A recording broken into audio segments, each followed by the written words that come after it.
subbing in the cut with it. Please, none of the talks, I heard enough of it. Like, what you gonna do? Where you at? Who you with? You ain't really about this, don't talk about it.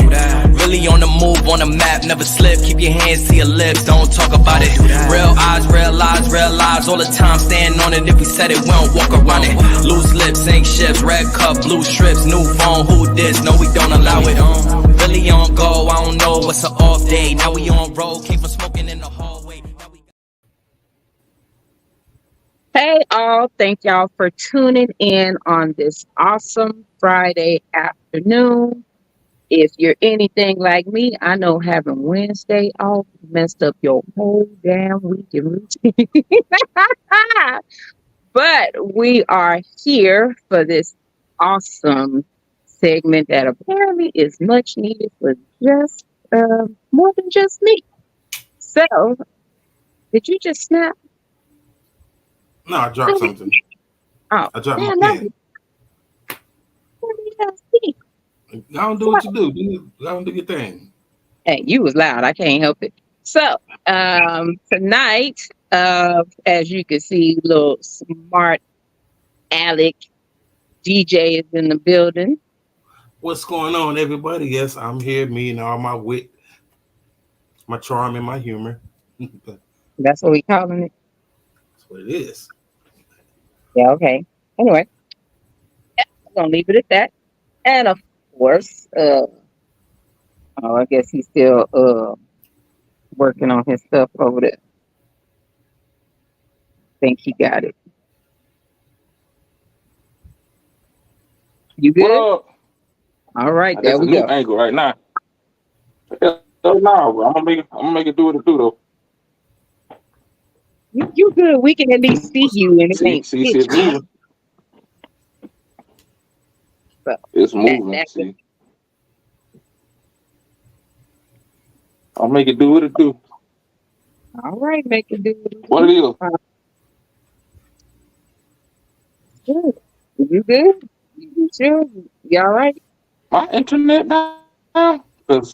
You ain't pay your bill because you be trying to talk about my stuff. I'm asking you. Free. I'm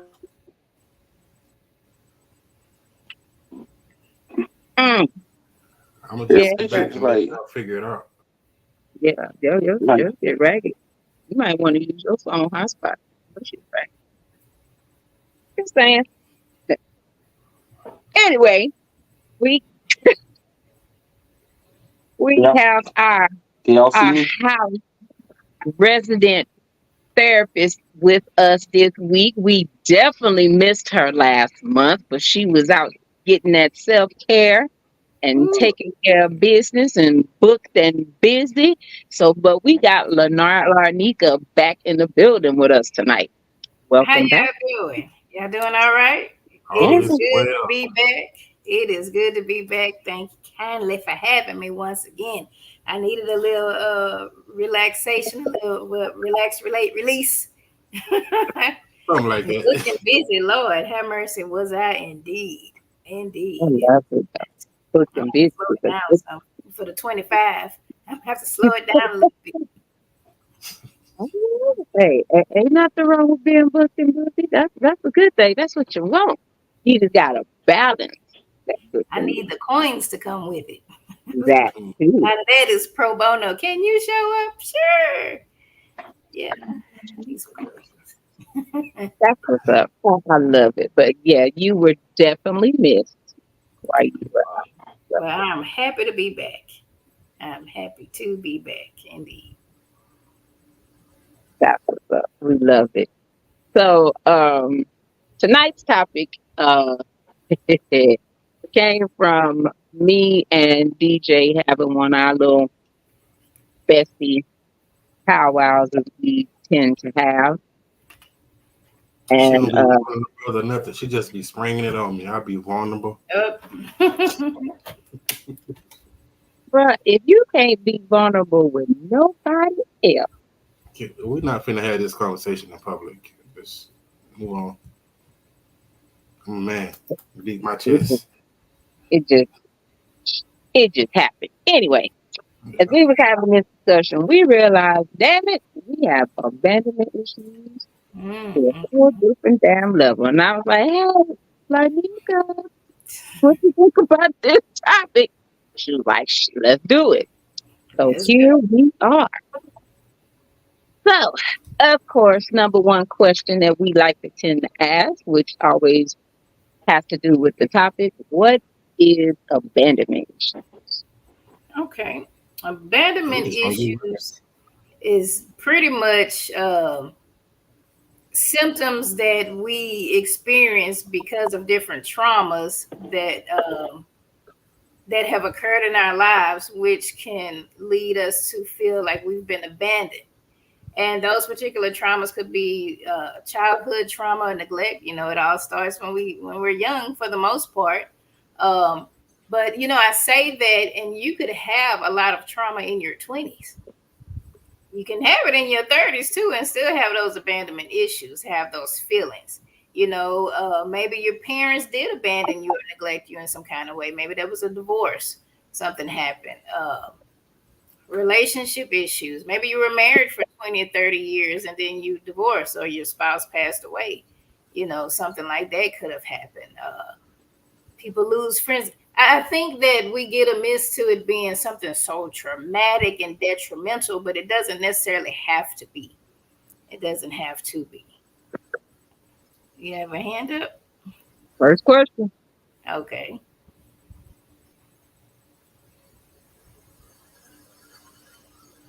Sir? You gonna ask the question again? No, it wasn't a. It was a state kind of. It was a statement. Oh, make It was a statement to me. Yeah, you're kind of breaking up a little bit. We Okay, can hear because you. I keep. Okay. Well, if that's the definition, you can say a majority of the black community has abandonment issues. Because if you look at how from, I'm not even going to go to slavery. I'm just talking about from the crack epidemic to now. Mm-hmm. All those individuals that went through the crack epidemic. Yeah. Oh yeah. Have abandonment issues. Yeah. You definitely can. You have parents go to prison, parents maybe out there strung out on the street. Family members, loved ones that you're real close to leave for whatever reason. Military brats, quote unquote, people who have to pick up and move because their parents are in the military and they may be in one area for however long, and then they have to move to another area for however long. They can have abandonment issues as well. The black community, yes, we can, and yes, we do. People gotta act like that. We got issues. We got a lot of unresolved trauma, a lot of things that's going on that people may not realize, but I'm grateful for platforms like this and the culture shift to be able to talk about these things. You know, trauma is real. You have kids, and I say kids because I work with kids a lot, but you have adults. I say grown-ups. Let's look at these folks on TV. You done said this, boom, we fighting, boom, boom, boom, boom, boom. They want to put this stuff on. They're making all this money. The baddies and all these people fighting and tearing up and doing all this other stuff. Somebody want to date, they mad because they don't want to date them, and they done tore up America behind that, and whatever the case may be. All these different symptoms running around here in our community, there's a cause to it. And 9 times out of 10, it's not addressed. So indeed, and also what can cause abandonment issues, you can have emotional and physical abuse. You know, and that list is not limited to those things. You can have many other things that can occur. Now, just because someone has experienced that, if it doesn't affect them in a traumatic way, if it doesn't bother them, so to speak, they may not have any issues. They may not have those issues. You know, it could be some other things going on. You know, and so a lot of the symptoms that's related to having abandonment issues is like fear of rejection or abandonment. People are self-sabotage. You know, you get in a relationship and it shows up in relationships, whether it's a friend relationship, an intimate partner relationship, and you think it's too good to be true, and you looking for the other shoe to drop, and you done cut somebody out because they have their phone on vibrate and not a ringtone. I didn't hear that happen to me. Yep. Why your phone don't ring? My phone don't never ring. I keep it on vibrate. Something wrong with that. I don't know, but that's what I do. Okay. You have difficulty trusting other people, emotional dysregulation. You can't control your people moody.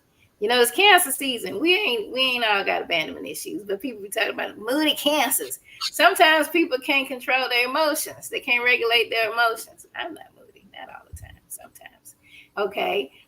Anxiety, depression, people pleasing or clinginess. You know, if we kind of talked about attachment styles the last time I was here, I believe. And, you know, a lot of the anxious attachments, even really all the attachment styles come from abandonment issues. All of them, really. You know, whether you're avoidant, anxious, or the anxious avoidant. What is it? The dysregulated one too? Yep, the emotional. All of that comes from abandonment issues. You didn't have your emotional needs met in some form of fashion, and so you will cling to people. You know, I hope they don't stop talking to me. I don't want to do nothing to make them mad. I'm gonna be a people pleaser. It could be at your job too. I don't want to lose my job. So I know I don't like what's going on, but I'm just gonna go with it because I want to make certain I have my job. You know, some people can tell you all kind of mess. I don't want to go against the grain because I don't want anybody to be mad at me. But I really don't like what's going on, and I really want to express myself, but I don't want people to be mad at me. So I'm gonna be a people pleaser and just do what everybody want me to do and be what everybody want me to be. And that's a miserable life. Sometimes people, like the avoidance style we said, they don't want to date but they want to date, but they'll avoid it because they don't want to get hurt. I don't want to date. I don't think dating for me. I don't want to get hurt no more, so I ain't dating nobody. Or they'll date, and it's not like they really not invested. Yeah, they'll keep up a lot of walls. You know, a lot of walls. They don't want to open up their heart because they're scared they're going to get hurt again.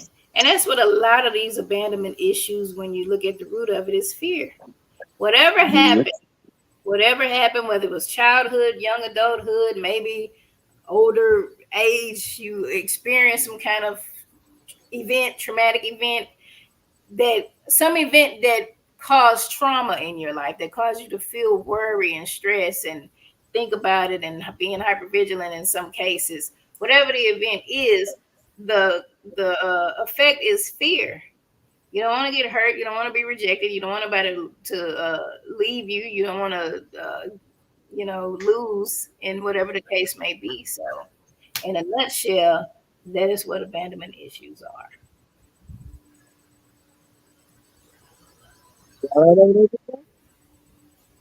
Say it again. Y'all right over there? Who, me? Yeah. Your name DJ. Oh, I'm good. Y'all ahead. Y'all flowing. I'm just rolling. I'm going on to ask the next question. Do you want me to? You say, do I have a question? Yeah, you want to ask the next question? I mean, we ain't asked the first question, but I mean, I can ask a question. You know, I keep a few questions on deck. So can not properly grieving, can that cause abandonment issues?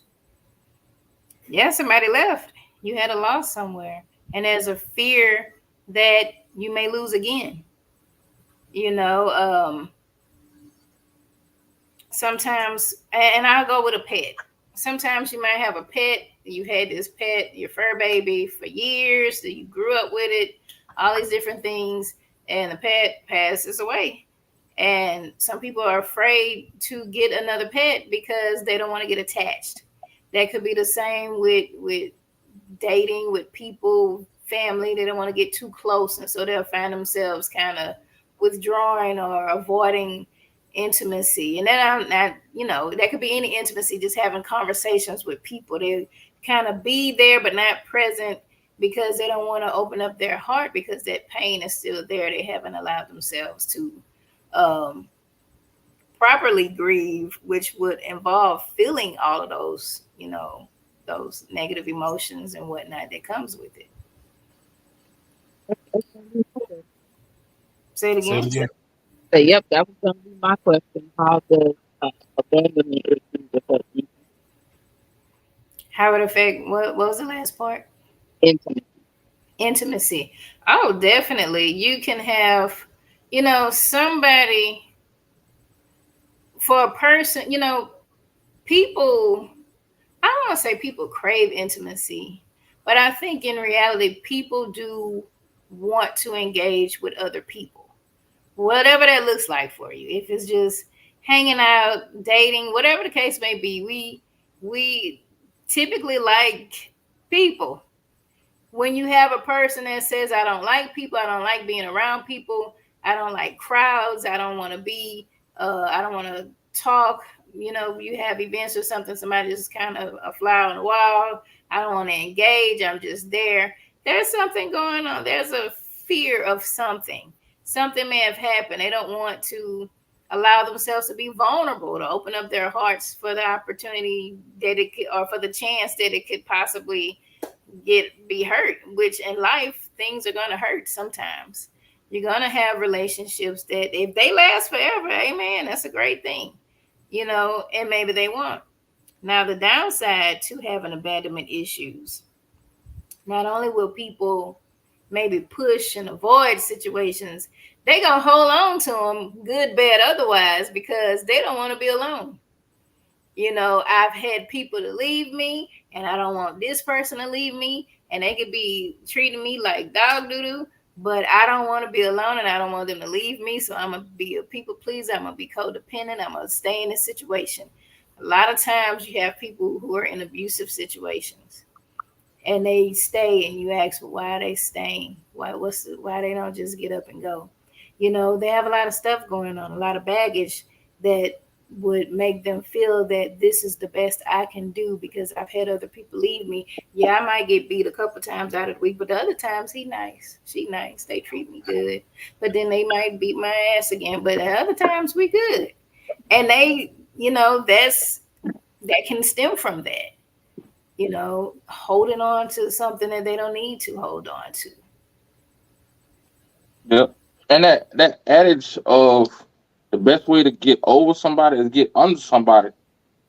That's a major analogy for abandonment, because it's like got out of a relationship or whatever type of it was, and now you're trying to get into another one. You haven't really let go of that other one. So yeah, you trying to speed and go full steam ahead into another relationship.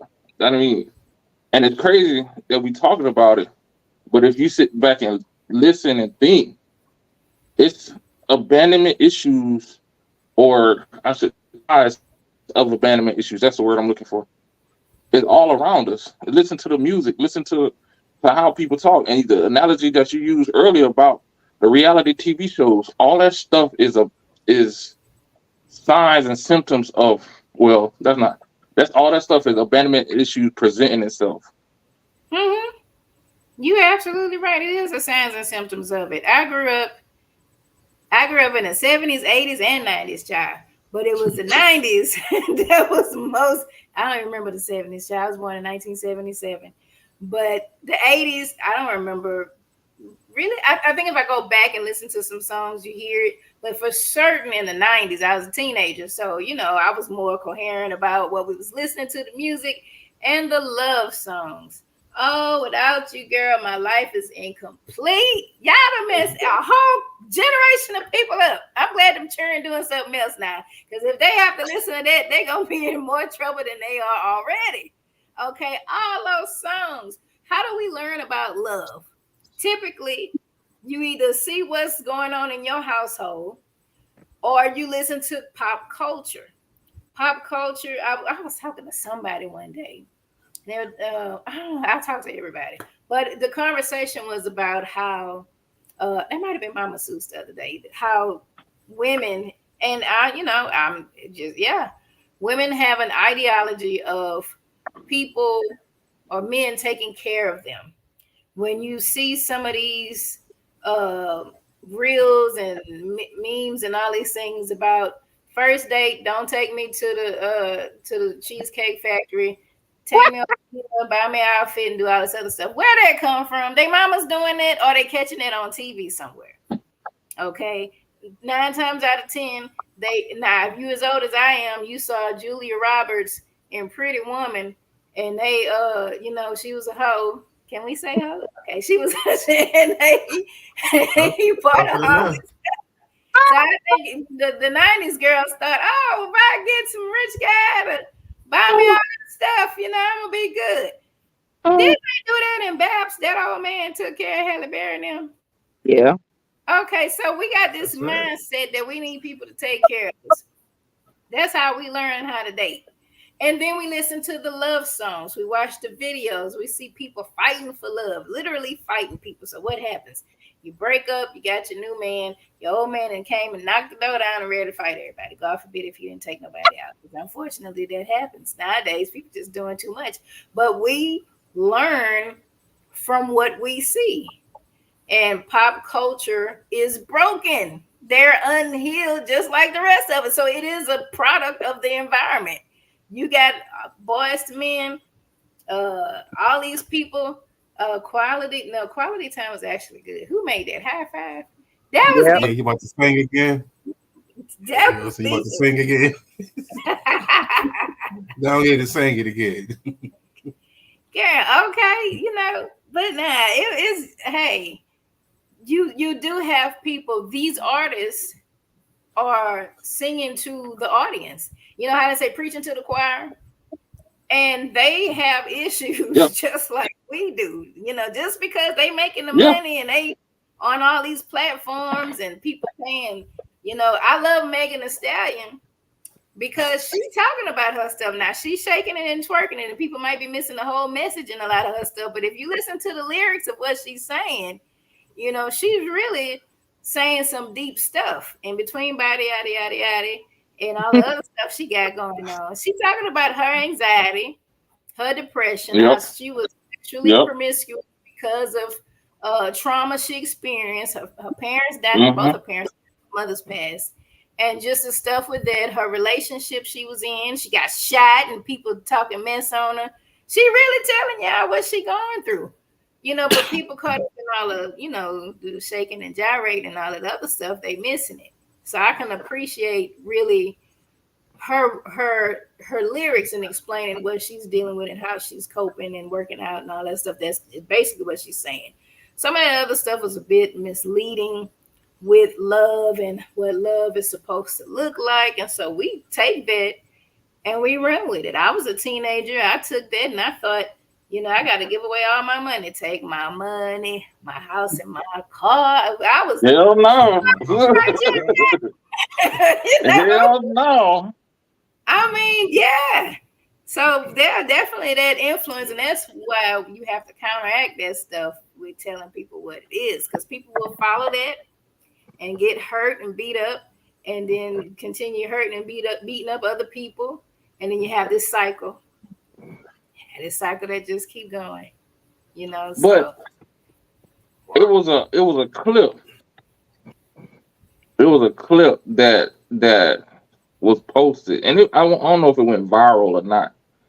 And it was a guy, I can't think of his name. He was explaining why he was the way he is, and basically his bottom line was he was like that because the way he grew up, his father didn't allow him to have emotions, didn't allow him to show emotions.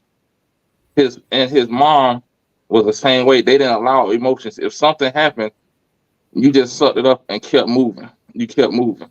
And I'm using that to say, like we were just saying, yes, we can say pop culture, but a lot of this stuff starts in the house. And especially to nowadays, because I sit back, I coach foot mentor young adults and everything, and I can't go 2 minutes without saying, put your phone down, put your phone down, put your phone down, put your phone down.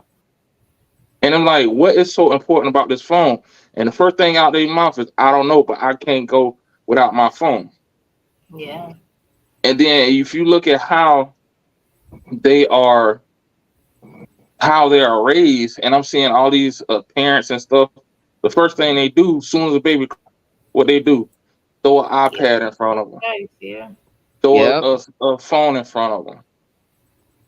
So now the kid equates, if I cry, I get this. My mom ain't got time for me. So I'm gonna use this as escape. And that's how, that's the like you were saying, the cycle, but that's a culture that's being bred of my parents ain't got time for me, but my phone always there for me. Definitely. Before phones, I don't know what they did, because neglect has always been around. I don't know if it was go read a book, perhaps, and you had people getting lost in books. We played Uno. Okay, if you was I was the only child, and I can remember I had video games, but I didn't. Mom and them and that's the thing with parenting too. I played video games,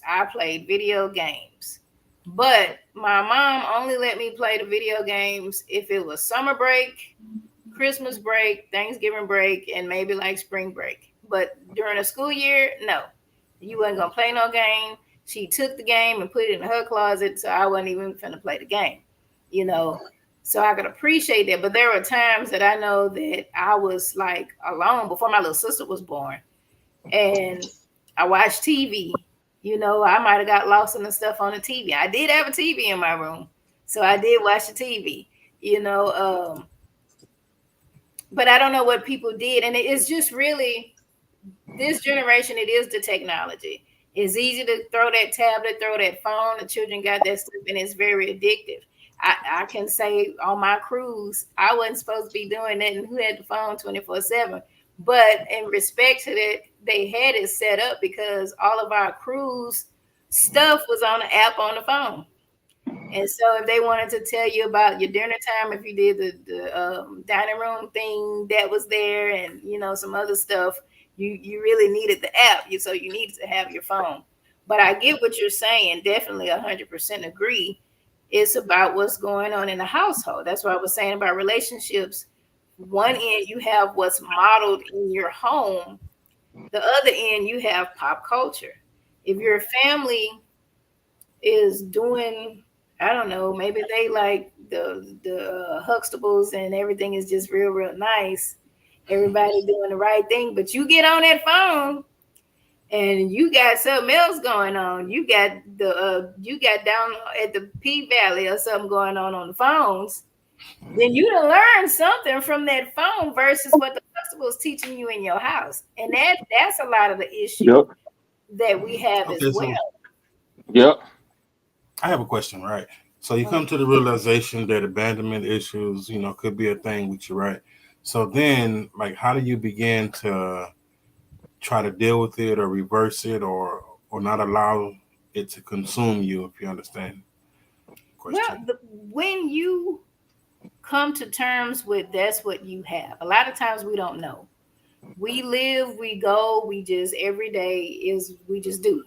And we go on what makes us feel good. We are very sensational, like what's going to make me feel good. So I'm going to do what feels good, but it may not always be good for me. Right. So the first thing you have to do is be able to reflect.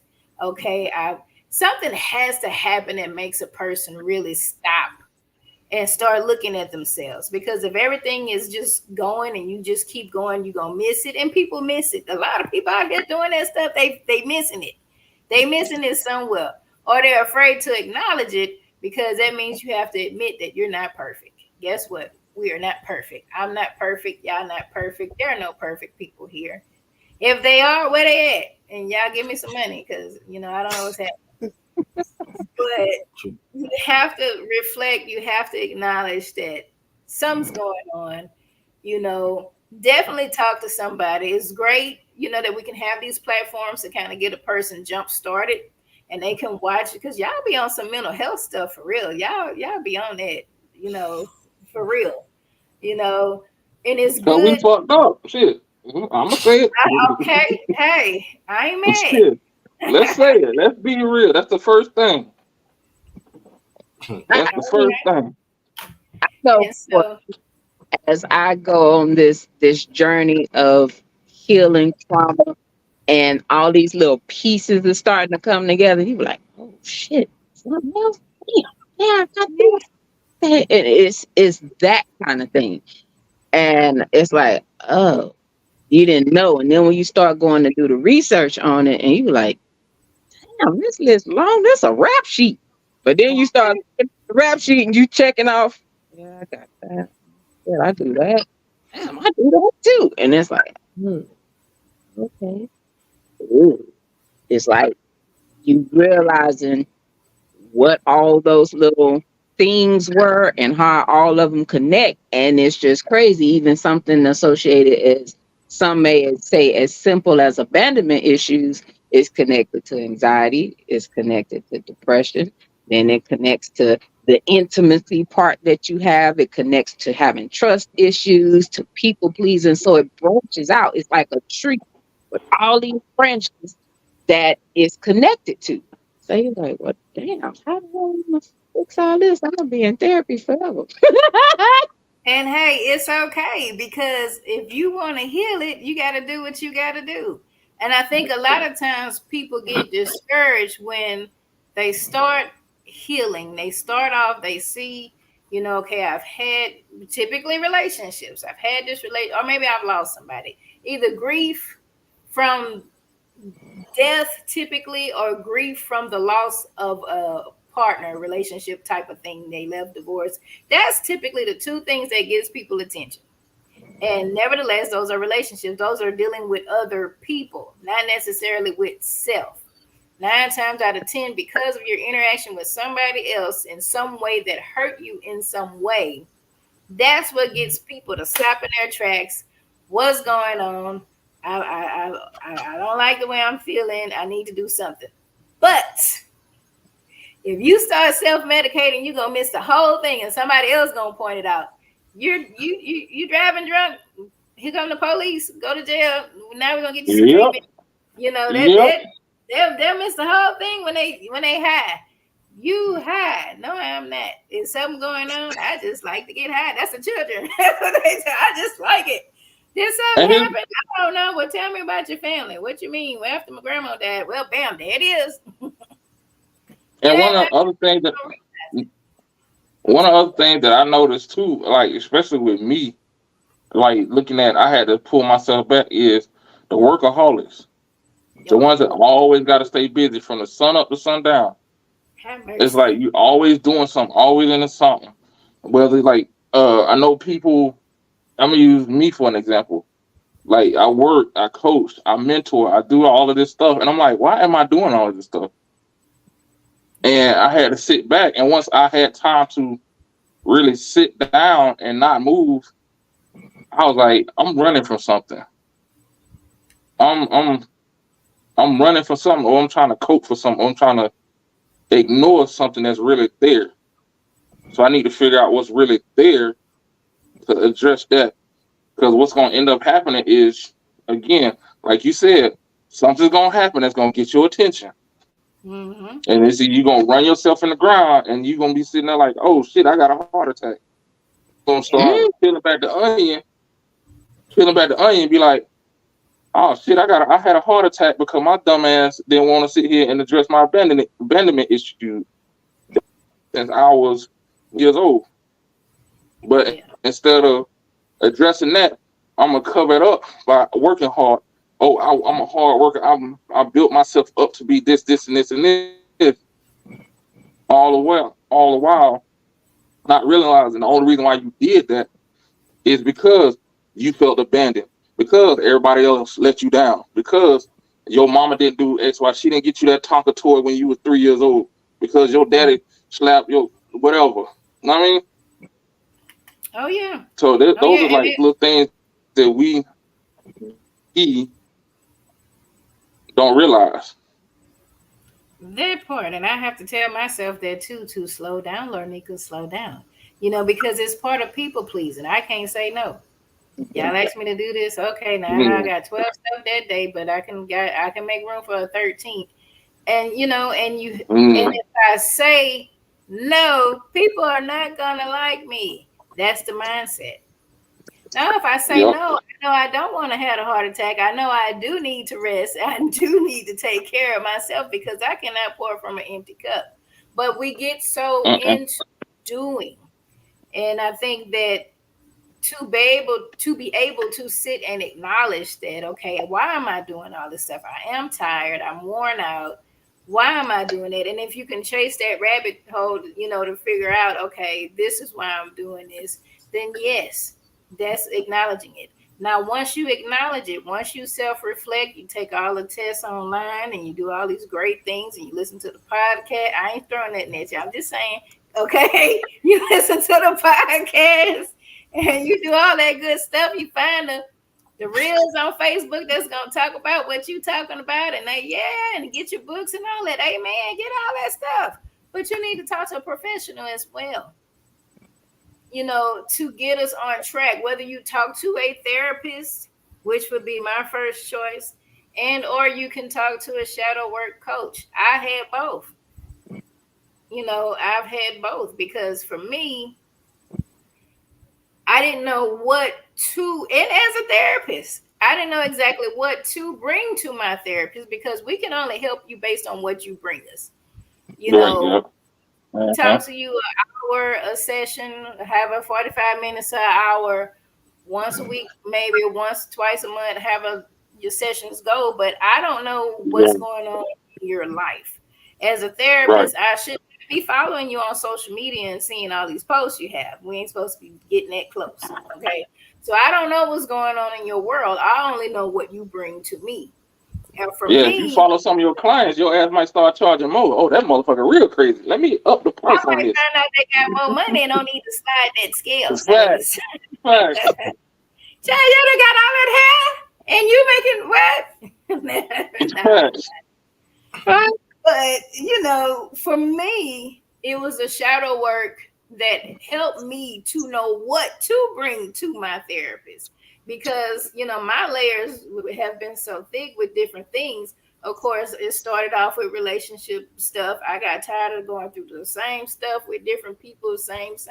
I'm like, I'm getting too old for this.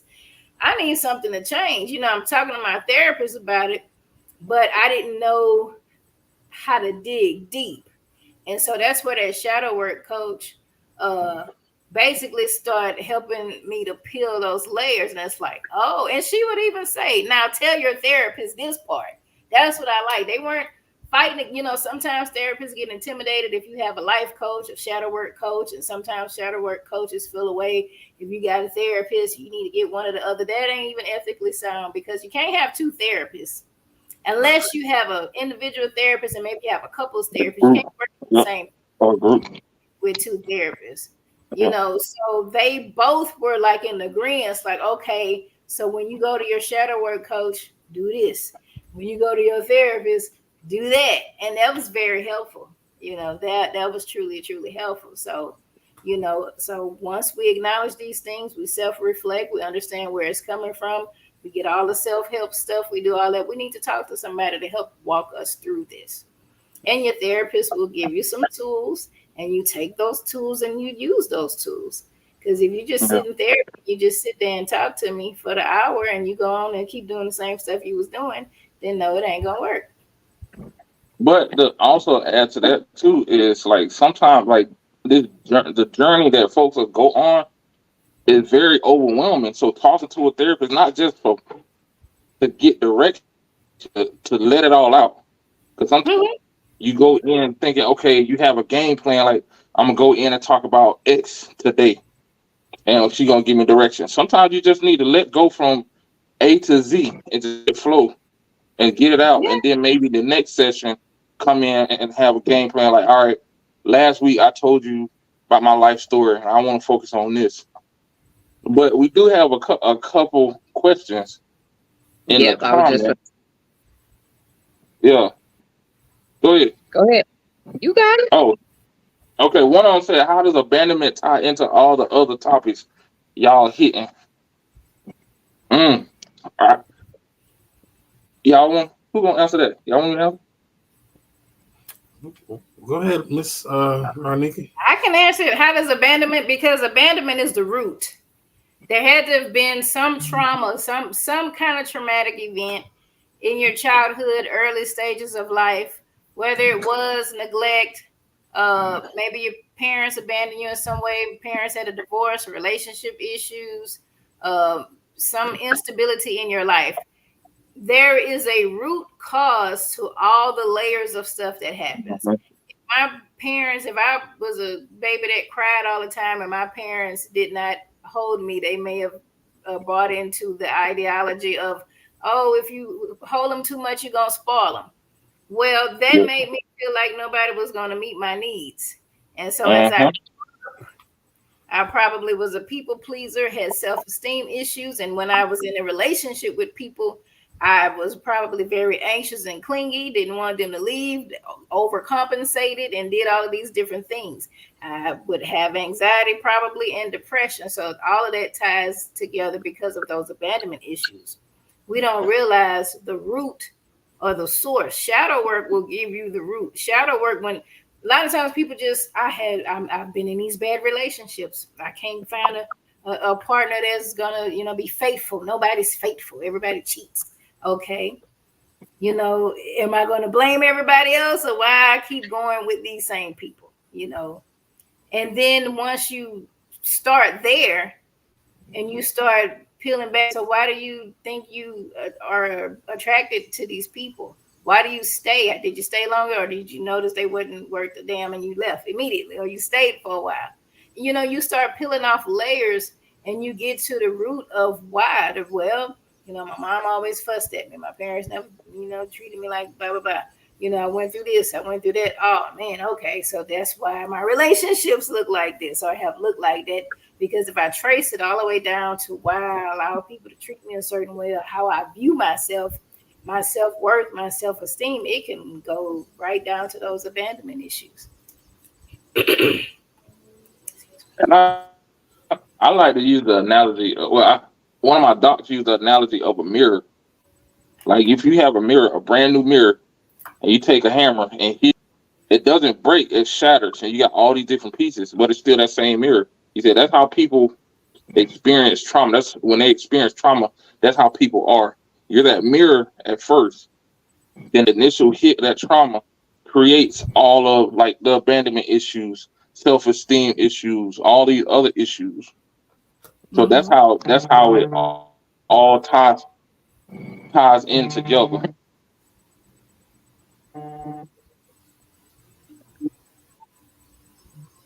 Yes, you heard me?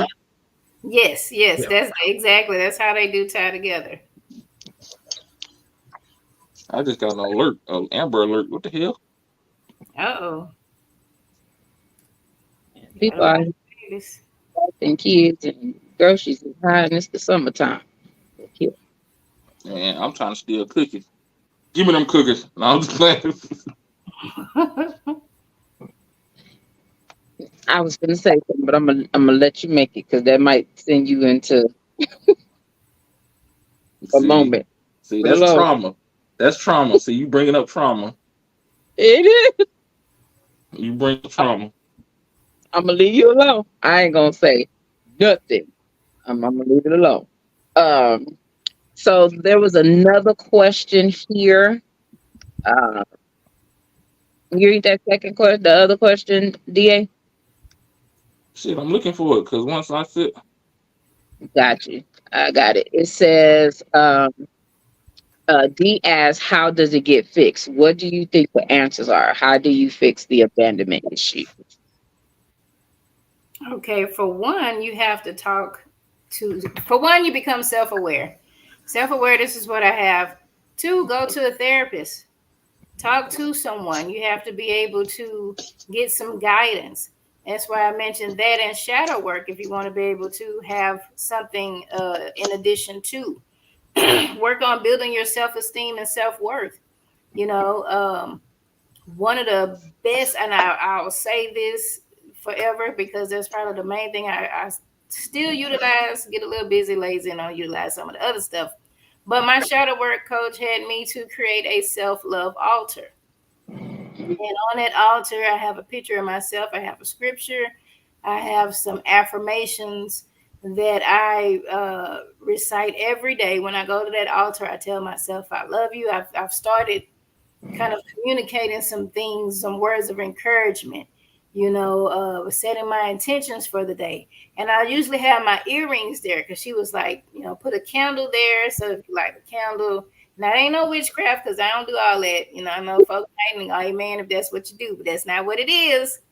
But the candle is there because if I'm one that burns a candle, that makes me go to the altar and makes me look at myself to tell myself I love you. The goal is every time I'm there to tell myself I love you.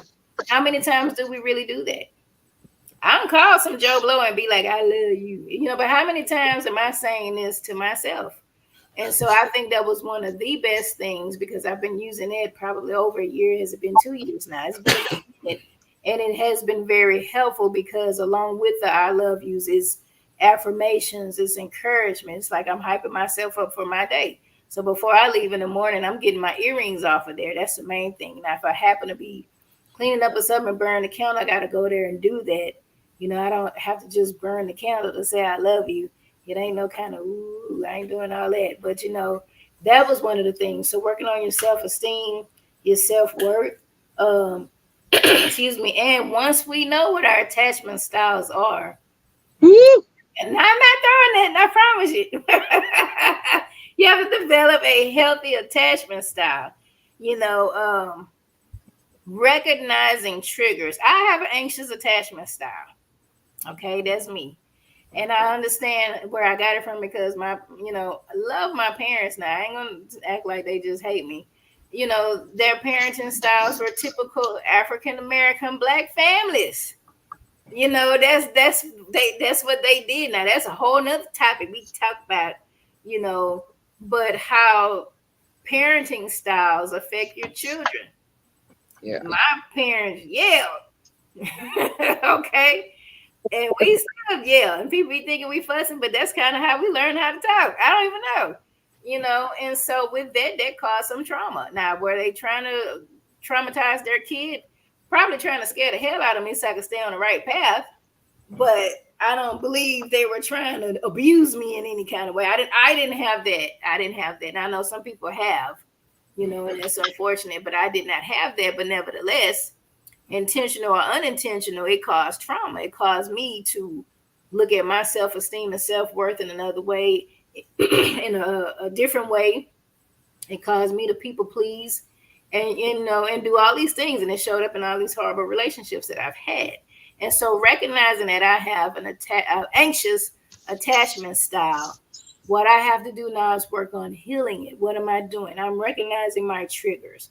I'm not dating anyone. But just in my interactions with people, I realize when I'm triggered.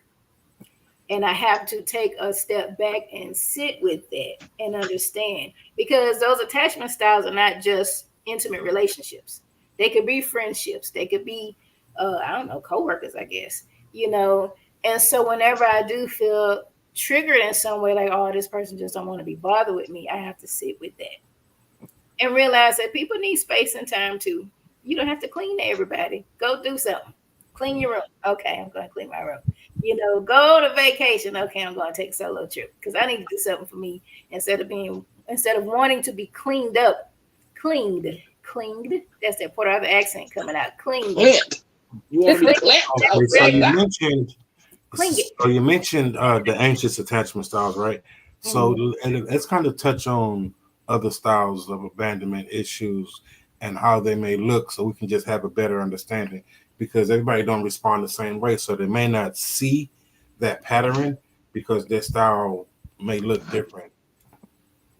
Okay. So you can have avoidant. Avoidant is basically you meet someone, they cool with you, and then you might not hear from them for 2 weeks. Maybe you date somebody, y'all on the dating apps. I don't go on the apps, but for those who do, God bless you. Maybe y'all on the dating apps and put all this profile, blah, blah, blah, and put all this stuff up. Y'all meet, y'all hit it off, it's great. Then they ghost you. Okay. Then they might come back. They probably will. Then they'll ghost you again. And with that, it's typically, it was probably some kind of push-pull, something. Maybe the people who were supposed to meet their emotional needs may have been there, but pushed back and been there kind of thing. It was inconsistent. And so for them, they fear getting too close because they don't know when you're going to leave. Because people have done that. People, they've allowed themselves to open up and get close to people just for people to leave or disappoint them or even die. Maybe somebody died. Nobody was trying to leave, they died. And for them in their mindset, you left me. Why'd you leave me? I needed you. I needed you to be here and you left me. You know, and so whenever somebody else comes around, they, in essence, they really want to be close to people, but they don't want to be hurt. So they'll push back. Okay. Then you have like the anxious avoidant, or what's called like the dysregulative. Disorganized. Yeah, disorganized. Those are really the same, depending on which book you're reading. They are the same. And with that, that's people who do exhibit the anxious and that push away. Call me. Well, fuck you, and be gone. I dated one of them. It was like, damn, what happened? You know? But it literally kind of, you know, to that degree, it's like, you know, call me. I want to talk to you. You know, let's go hang out. Let's do this. Let's do that. And then, you know what? I ain't even going. You know what? I ain't even, just don't even call. I'm not going. I don't want to do it. So it's a kind of push-pull kind of thing, you know. And with the anxious, it's a lot of the clinging. I'm afraid people are going to leave. And really, all of it is I'm afraid people are going to leave me. Okay. In essence, that is the root of all of that. A secure attachment is someone who is not clinging, they're not avoiding. It's a healthy balance. A person can be secure after having all of those things. You can heal to security, you know, and that's where you work on, you acknowledge the symptoms and the signs. You'll be able to know what they are. I've been able to identify them. So definitely read the books, do the surveys, know what's what, and then sit with yourself and see how that shows up for you. So when I read that book, I was like, well, I'll be damned, because I was reading the book to try to point somebody else stuff out. So do you have the book, or what's the name of the book? It's called Attached. I'll go looking in my little library up there. I think it's on the other bookshelf, but it's called Attached. I do have it on Audible. Okay. Let me pull it. I could tell you who the author, but it is attached. It is on Audible. And there's a little workbook that is with it. The author, let's see, who is this? I'm gonna look it up. So while you look up that information, someone asked a question. They asked me if I suffer from abandonment issues. I don't know. I am learning a lot of things right now, so you know, I'm unsure. Maybe it's some slight things in there. And a lot of times we don't know. Oh no! Flag on the play. On the play. Go ahead, Larneka. What were you about to say? Don't make me call your name here. Go ahead, Larneka. What the author of that book attached is what? Hold on, let me put. Oh, you still looking? Child, I can't see. That's bad. Yes, he does. Levine, AMIR Levine, and Rachel Hiller. AMRI. AMIR. Oh, AMIR. Levine, Levine. Amir. Okay, I'm gonna look that up. I may order that. Yes, look, I had to take my glasses off to see. That's bad. Yeah, I saw you was all up there. I'm 47 next Sunday, so amen. Okay. Well, happy birthday in advance. It's time to get that bifocal, that transition. I know I've been running from him. I'm like, I don't want. I got mine 2 years ago. I don't want to get that progressive thing because I'm like, what? I don't want to fall out. Jesus. I got the no line. You can't even see my line, so it's all good. But don't half of them. If you look one way is like you learn how to adjust. Yeah. Cane and Levine. Yeah. But yeah, it's really a good book, and they have like the quizzes in there as well, and it has a lot of scenarios. I like, for a clinician, I love the scenarios. because it'll basically illustrate different dating styles and patterns and how people have interacted to kind of show. And when they were going, I listened to the Audible one. When they were going through that, and I was like reflecting on me, it's like, well, okay. That is me.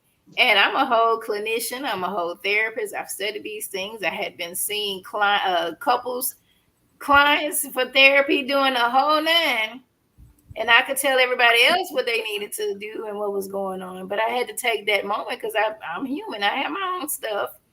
And when I recognized that, wow, that's me. I'm going through that. That's me. I had to really sit with it. And at that moment I was like, okay, let me get my shadow work coach in this one, because there's another question in the comments. I want to read this question after you finish your statement. Go ahead. Okay. It says, do you all feel that men and women have different abandonment? And then what Dee said hit, because I've always understood mine, but my husband is just now learning and questioning if he has abandonment. So I guess, does it show up different in men and women? Is that the question? I think it does, because of societal norms of how men are supposed to or allowed to express their emotions. I think that men might not see it directly because they're not allowed to have emotions, and that's a trauma in itself. So I was talking to somebody, actually, this June is men's mental health awareness, men's health awareness. And I was telling one of my friends, she had shared something with me, and I told her, I've been in mental health for about 10 years, and I can say I've probably had 10 to maybe 15 male clients, and the majority of them only came because their wives or girlfriends made them come for couples, and the others may have come because they were ordered to come in some kind of way, their jobs or something, or maybe whatever made them come. But as far as men, and then I'm a woman, so they may not want to talk to me, but as far as me seeing men come to therapy, I have way more females come to therapy. Did you want to touch on that? Go ahead. I agree, because like even in the military, and in the military is worse, because in some situations you're forced to do it. Like your hands are literally tied, and it's something part of your, I don't want to say punishment, but the outcome of your situation. And even still, the majority of the clients that I had were female. Or you'll get the male in, and it'll be 1 or 2 word answers. Yeah. Just to go through the motions. And I used to tell them all the time. I said, look, bro, you here for an hour. I said, you can go the hard way or the easy way. I said, the easy way, we just have a conversation. Nothing goes in the books. We just 2 men talking like we at the fish creek, and call it a day. Or we do the hard way, where I get the 1 or 2 word answers, and we have to start all over. And 9 times out of 10, once they think about business, they'll open up, and then that's when you start to get to the root of the issue. And for me, it's interesting being in it, like doing it, and then also some of the stuff that happens, you like, damn, I do that shit. Hold on. And you got to sit there and still compose yourself, like take notes and put it to the side, like, okay, let me check this out. Let me see, he might be on to something. So, yeah. But yeah, like you said, it's society. It's like we can't show that chink in our armor, because it can be exploited. And that's really sad, and it's really unfortunate. It's unfortunate because you have a lot of people who are suffering in silence, or they're imploding or exploding in some kind of way. Men will respond aggressively to some things. To a lot of things, really. You can't show vulnerability, but you'll show I'm mad as hell. And then you'll have the angry black male type of thing. And people think the men just mad. Why the black boys mad? Why the black men mad? No, they're hurt. Mm-hmm. And I wish we could have that paradigm shift to where masculinity can be masculinity without it being hyper-masculinity. You still a man. I can't take your manhood from you. You're a man. Whether you're up here bawling your eyes out, crying and falling out, or just saying, I am hurt. My feelings are hurt. This hurt my feelings. And it's okay for me to be able to express that my feelings are hurt. It doesn't take away from you all being men. I don't know where the root of that came from, but that'd be interesting to look up. Maybe I'll do that. I'll ask AI. AI, where they come from? Why they do that to our people? But it's men will show up. Men show up differently than women. Is it the same stuff? Yes. Anxiety is anxiety. Excuse me. Low self-esteem is low self-esteem. Depression is depression. It just may look a little different.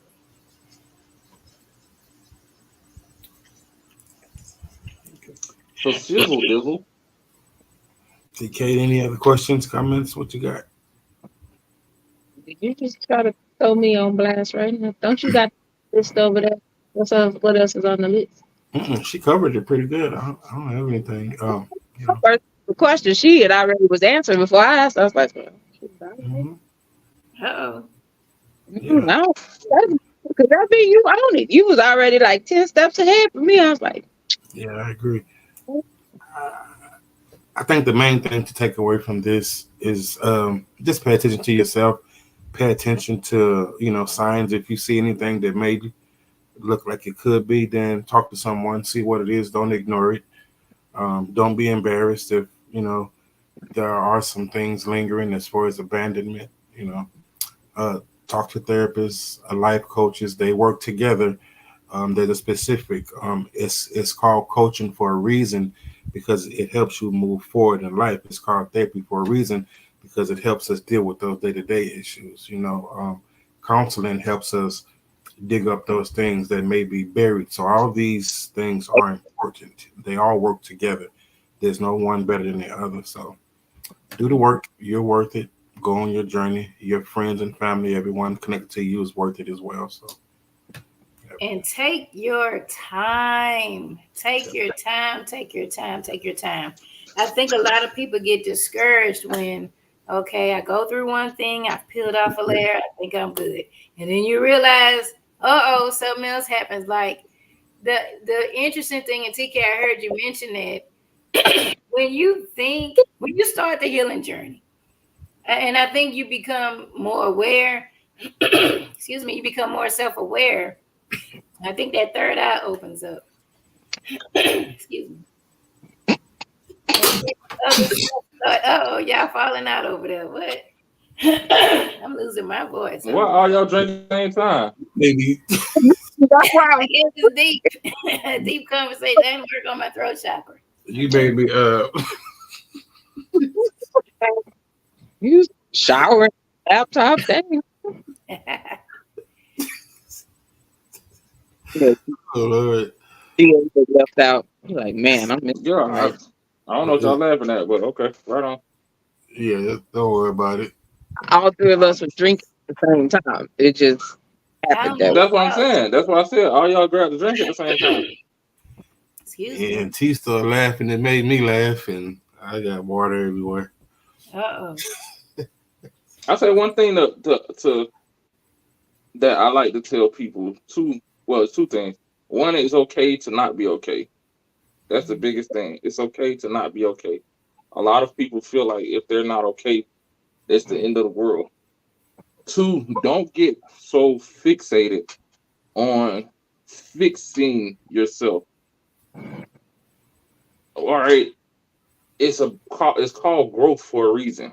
You grow. Like when you wounded, like you say you cut yourself, your skin doesn't fix. No, another skin grows in there to cover it up. That scab. It's called growth. It's gonna happen. So embrace the growth. And it's like Larneka said earlier, it's a continuous process. You go through one layer, you're like, shit, here goes another one. Go through another layer, shit, here goes another one. Just understand it. Yep, it will show up. I think that once you become self-aware, if you become awakened, people like to say woke. I don't know what the woke they talking about, but I know the woke when you become awakened. When you become awakened within self and what's going on around you, you begin to see things differently. And I think that's how you begin to notice all these other layers that need to be peeled. When this eye is closed and you just kind of going through life, you got all that stuff going on too, but you just moving, you busy, you got the blinders on. It's like, man, I'm just seeing what's up here. I'm not, all the other stuff still going on, still happening. But I think there's an awakening. There's like a spiritual, and there's a spiritual awakening that happens, for you to become more self-aware. And as you maneuver through life, allow yourself to take that time to get to know who you are. People can want to be and change, because like people always say, oh, I met this person and the representative is here in the beginning and then here comes all the hell. I think in essence, they want to be that person that they portray. Now you got some people that's doing some junk and they just fake it for real. That's another episode. But I think you have people who want to be what they display, but they did not take the time to heal and grow into that. If you don't like the way your life is right now, you can always change it. That don't mean it's going to change overnight. You can fake Jake it and quick fix. No. You can change how you feel. You can change how you live. You can change the trajectory of your life, but it must take time. Like I said, I've been doing my self-love altar. It's definitely been a year, maybe going on 2. And that is something I do every single day. Now, if I'm out of town, I think I was doing it on the boat too. I didn't have my altar with me, but I just to remind myself whenever I was, thinking about something, I had to remind myself, we good. I love you. It's good. We're going to have a good day type of thing. These are things positive affirmations, healthy coping techniques, spending time alone. You can't just do it once or twice and expect your mindset to just shift. You have to retrain your brain, retrain your thoughts, and even retrain your emotions. Men can get through the hypermasculinity by allowing yourself to be vulnerable, taking time. How do I feel? If you took time, did some mirror work or however you want to do it, how do I feel today? And do that every day. Make that a practice. How do I feel? Even if you journal. You don't want to say it out loud just yet. Journal. How do I feel today? I felt sad. Or I was pissed. Why? Because someone hurt my feelings. Okay. And so were you really pissed or were you something else? I was sad. And it's okay, because I'm still a man, God damn it. I could be sad. Just tell yourself that. I really wish they, I don't know, maybe brothers doing that. I don't know what folks doing. But part of manhood, you can show your emotions. We need to normalize that it's okay. It's not going to take away who you are, because I can't do nothing to take that away from you. Nobody can't take that away from you. You are who you are. It's okay for women to, realize that we are clinging too much. A lot of times people think femininity is clingy. I gotta make certain he good. Or codependency, actually. I gotta do this. I gotta do that. I gotta make certain this. I gotta do this. Did you get this? Did you get that? Did you do this? Did you do that? Is he doing that for you? I'm just asking. Being an overgiver, a lot of times people think that's the woman's role. Yep. And no. Go on, sister. Go on, preach. I'm gonna let you take it. It's not. Don't stop me, sir. Don't stop.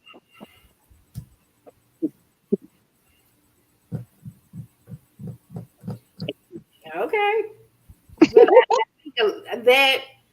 I think we struggle with a lot of stuff. I think we have our internal struggles of things that has occurred in our lifetimes, childhood, whatever the case may be.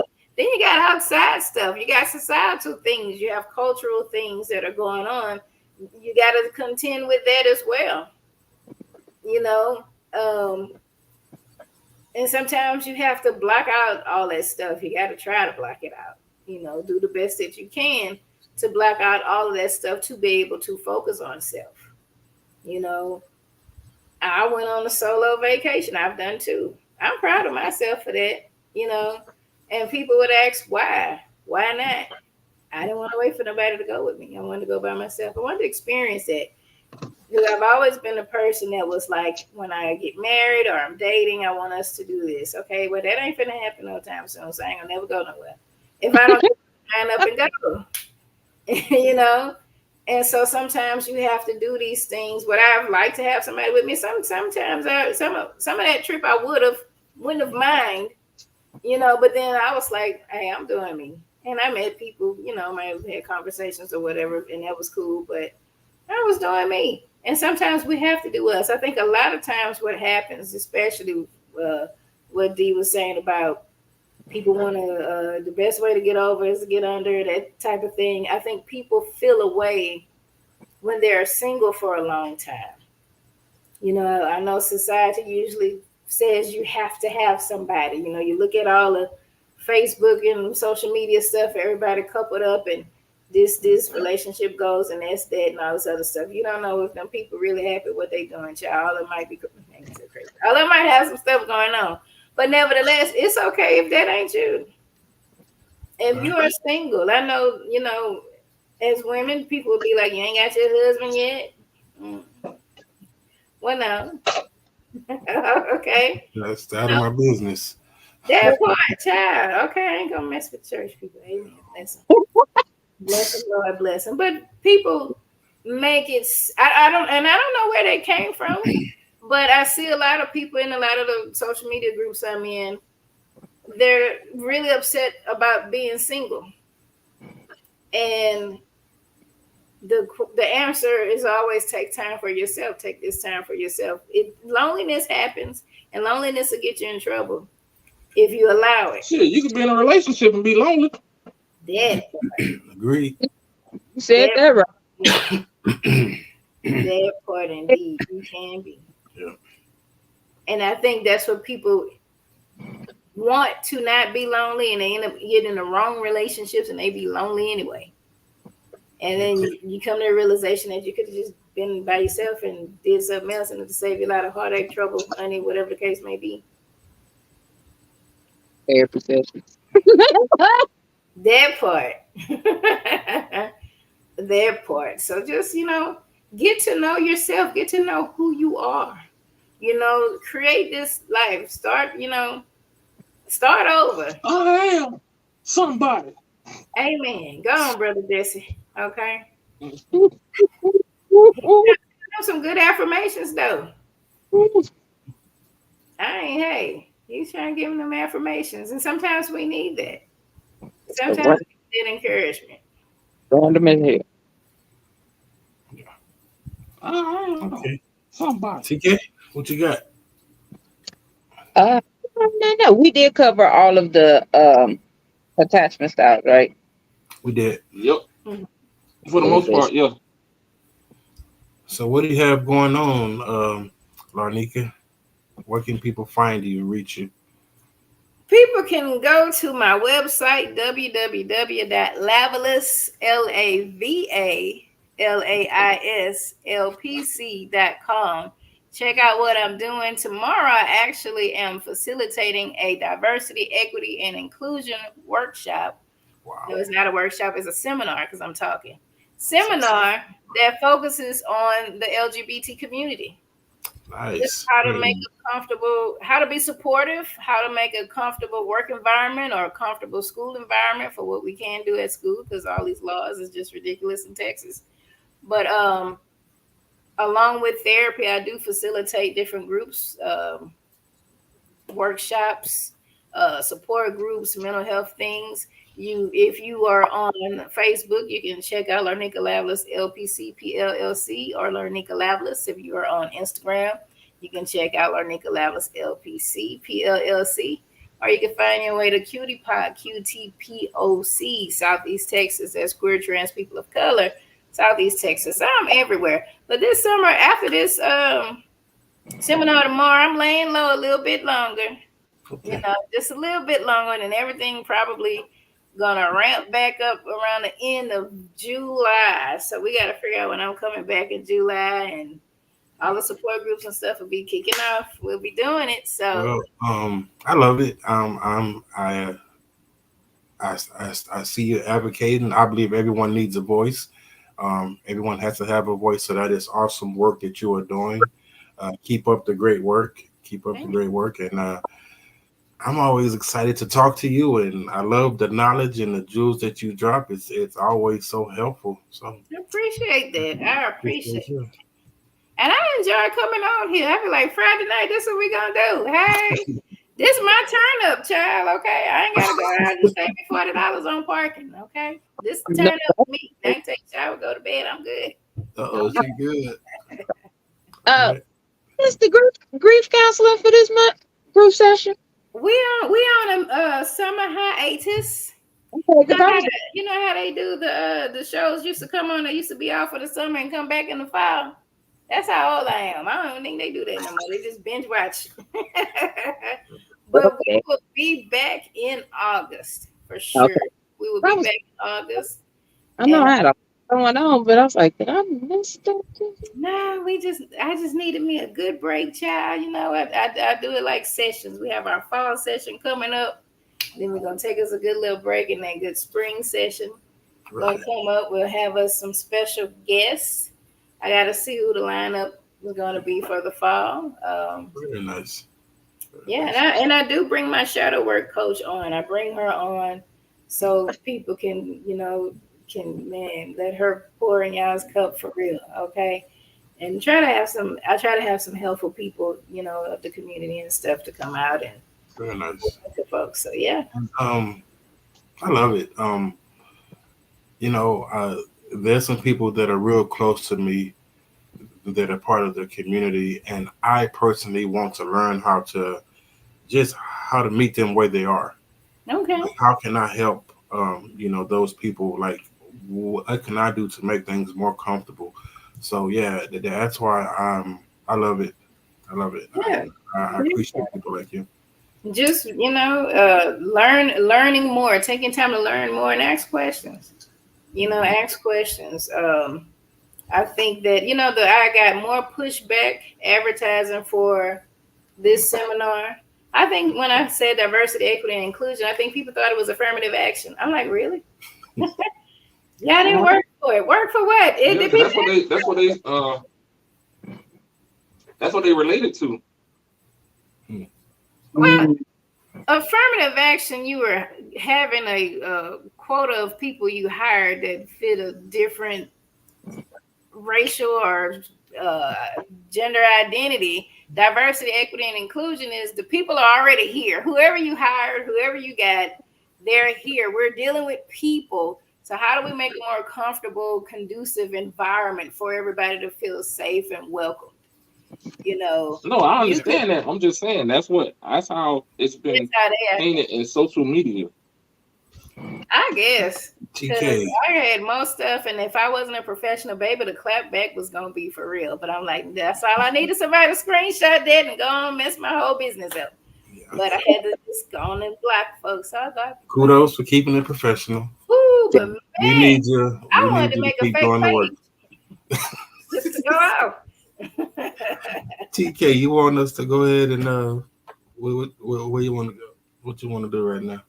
We could close out. We had an offer in 20. So we can close out. Yeah. All right. DA, what you got going on, my brother? What's up? Where can we find you? Right now, I see you doing your coaching just thing. Coaching, just coaching right now. Getting my working on a nonprofit. It's in the works. Are you coaching on and off the field? Do you make it personal? Yeah. So And that's part of the nonprofit thing. I'm trying to make it official now. Nice. Cause I think it's time to do more and change change the image out there. Like I was having a conversation with one of my boys, and we was like talking about just growing up and how we came out the hood. Right. And he was like, "Man, you realize that we're an anomaly." I'm like, "What you mean?" And he was like, "We're not an athlete. We're not a rapper. We're not a dope boy." And I was like, "Yeah." And he was like, "But that's how all the kids have been. That's what's been telling to the kids. That's the only way to get out the hood." And I'm like, "Okay, I see where you're going." And then I just had to sit back and listen to the kids, the athletes that I coach, and listen to how they talk and stuff like that. And they're always talking about their fast life. And I'm like, bro, I said, that fast life ain't what you think it is. They glamorize it on TV and all that other stuff. But, bro, you'll be looking over your shoulder for the rest of your life. Like, period. And your life will be a lot shorter if you're not paying, especially nowadays. Now these folks don't care. They killing you, your mama, your cousin, everything. And won't lose no sleep. And I'm like, nah, we got to change that image. Like, there's a lot of Black powerful people, i.e., lawyers, doctors, key role models, licensed professionals, stuff like that. Hell, plumbers, folks that got their own plumbing business, got their own construction business that look like us. That came from the same situation that we were in, that they're in, living from pillar to post. I'm like, it can be done. It's just that they don't see it. And that's the concept behind my nonprofit. It's like, just like we showing them, oh, Caleb Williams just signed a $5 million, $10 million deal. You got this brother over here, went to the same school, went to the same high school that you at, that own his own construction company, that's making 6-7 figures. I mean, like doing the same, but his money is gonna last longer than Caleb's, because Caleb's got to have I know I'm going on rant now, but you see what I'm saying. So that's what the focus is. That's good. On top of that, I think I'm just go ahead and push my book out, my little freak book. I wish you. I'm gonna do it on Amazon. That's good, man. Keep coaching on and off the field, man. That's good. I love it. I don't have too much going on right now. I'm trying to keep it light. I am on this really, really active healing journey that consists of therapy and coaching and all the things. So I know I need to keep my mind as clear as I can. And once I do launch, I want my life to be the result.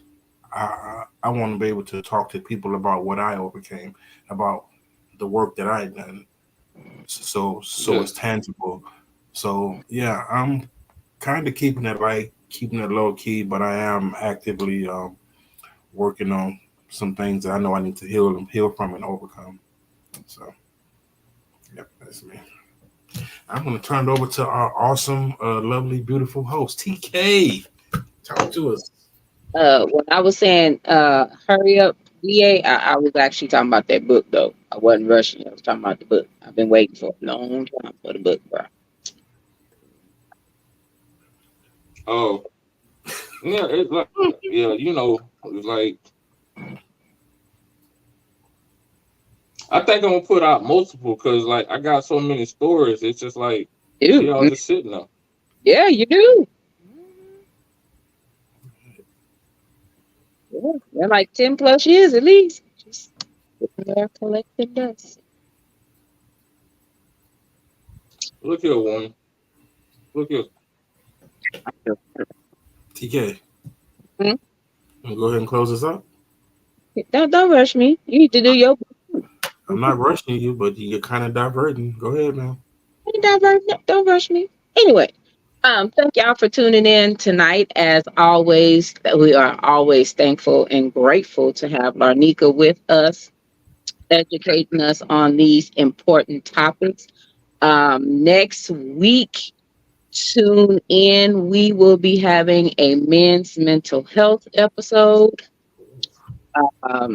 So something for the fellas to put their stuff on out there, because this is a safe space. So I'm excited for this episode.